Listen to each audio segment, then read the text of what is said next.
Bible సెలవిస్తుంది నీ ధూప అర్పణ. దయచేసి గమనించాలి, ధూప వేదిక మీద వేస్తారు.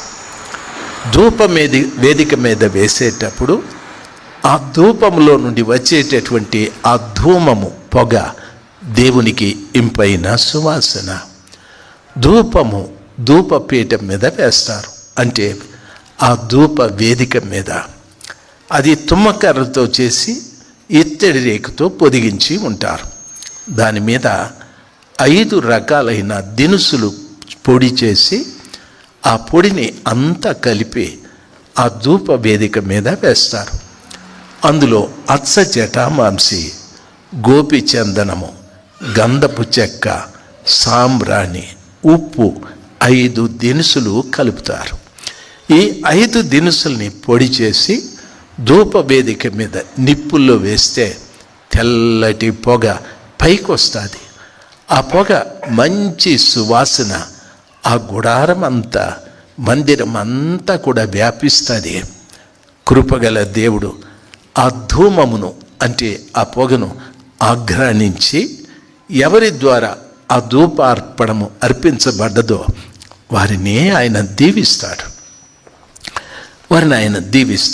ఈ 5 రకాల దినుసుల స్వభావాలు నాకుండాలి, నీకుండాలి. అంటే ధూపార్పణము అనగా ప్రార్థన. నీ ప్రార్థన దేవుడి దగ్గరికి వెళ్ళాలి. మీరెరుగుదురు, అపోస్తుల కార్యం 10లో అంటాడు, కొర్నేలి అనే ఇటలీ శతాధిపతి, ఆయన 3 గంటలప్పుడు ప్రార్థన చేస్తూ ఉన్నాడు. దూత ఆ రోజున 3 గంటలప్పుడు ఆయన మోకాళ్ళ మీద నిలబడి ప్రార్థన చేస్తూ ఉంటే దూత వచ్చి నిలబడి ఆయన్ను పిలిచాది. కొర్నేలి అని. అంటే పరలోకంలో ఉన్న దూతలకు ప్రార్థించే వాళ్ళ పేరు తెలుసు. పరలోకంలో ఉన్న దూతలకి ప్రార్థించే వారి పేరు తెలుసు.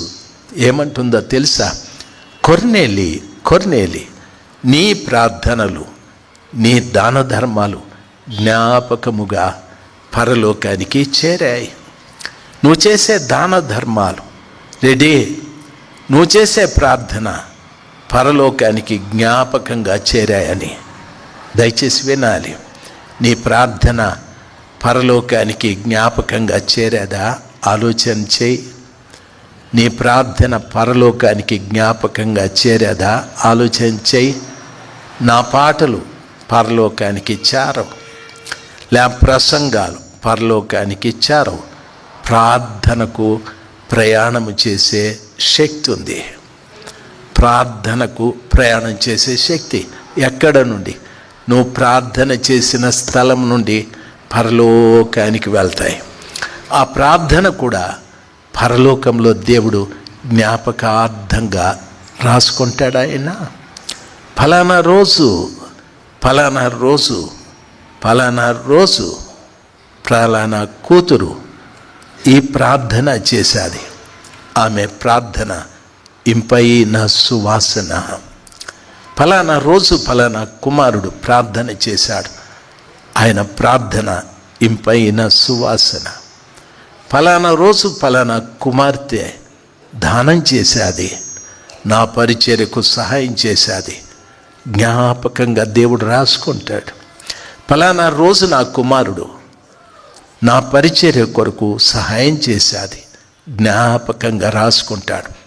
నీ దానం, నీ ధర్మం, పరిచర్యకును నీవు చాపిన హస్తం, నువ్వు చేసిన ప్రార్థనలు, ఇవన్నీ నీకంటే ముందు నడుచుకుంటూ పరలోకానికి వెళ్తాయి. కాబట్టి ప్రార్థన చాలా ముఖ్యం. అచ్చ జటామాంసి, గోపి చందనము, గంధపు చెక్క, సాంబ్రాణి, ఉప్పు 5 దినుసులు కలిసి ఉండాలి. ఈ 5 దినుసుల చూర్ణాన్ని ధూప వేదిక మీద వేస్తే దాన్ని ధూపార్పణము అంటారు. ఈ 5 దినుసుల స్వభావాలు నేను కలిగి ఉండాలి, మీరు కలిగి ఉండాలి. ఆ రీతిగా నా ప్రార్థన దేవుని దగ్గరికి నడవాలి. నేను చేసే ఆ ధర్మము, ఆ దానము నేను చేసే పరిచర్యకు ఇచ్చే ప్రతి 10 పైసలు కూడా దేవుని దగ్గరికి చేరాలి. అవన్నీ ప్రయాణమే అక్కడికి వెళ్ళాలి. నా ప్రార్థన బాగోలేకపోతే నేను ఇచ్చే దాన ధర్మాలు కూడా వెళ్ళవు. వాళ్ళిద్దరూ కలిసి వెళ్తారు. దయచేసి గమనించాల్సింది, వాళ్ళిద్దరూ కలిసి వెళ్తారు. వాళ్ళిద్దరిలో ఒకరిని విడదీసి ఇంకొకరిని మనము ప్రయాణం చేయమంటే చేయరు. వాళ్ళిద్దరూ కలిసి వెళ్తారు.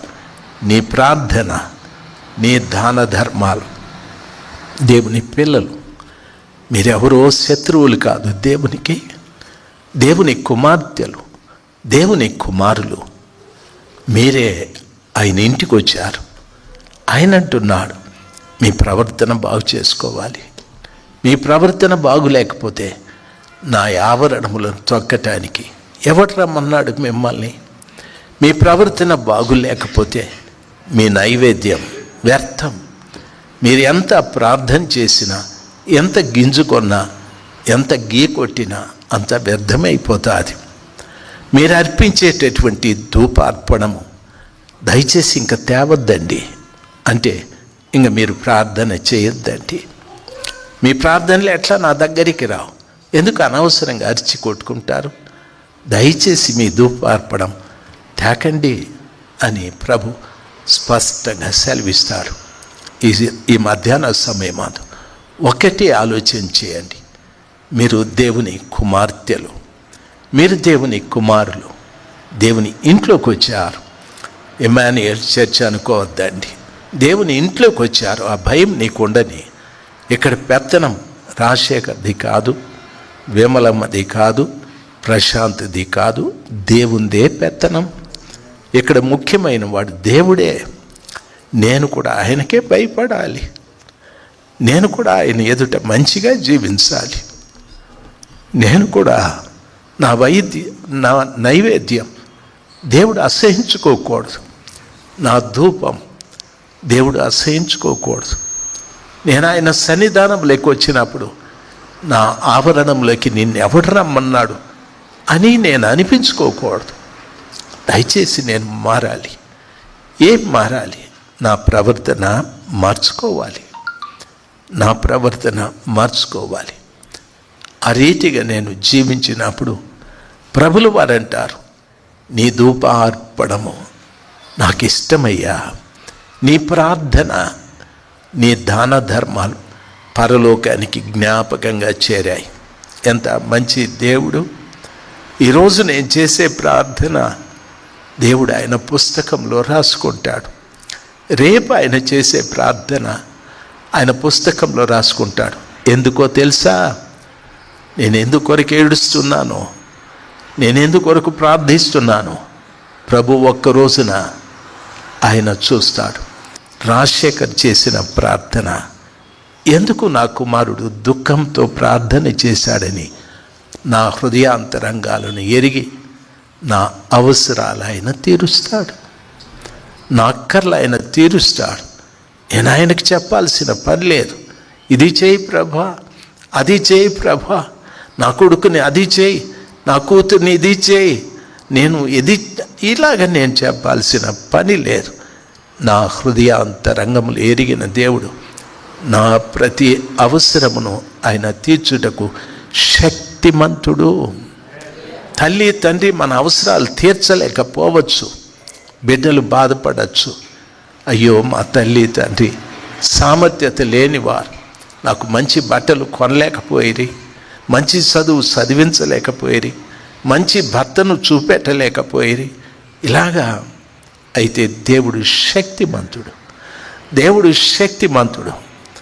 నీ ప్రవర్తన బాగుండి ఆయన పాదాల చెంత కన్నీటితో నువ్వు చేసే ప్రార్థన ఆ కృపగల దేవుడు రాసుకొని ఒక్కరోజున ఆయన తీసి, నా కుమార్తె ఈ ప్రార్థన చేశాది, ఎందుకు నా కుమార్తె ఏడ్చాది అని ఆ ఏడుపు వెనకలున్న బాధను తొలగించే దేవుడు ఆయన. ఆ కన్నీటి వెనకల ఉన్నటువంటి బాధని తొలగించే దేవుడు ఆ పరలోకపు తండ్రి. నేను అడగక్కర్లేదు, ఆయన సమస్తము ఎరిగిన వాడు.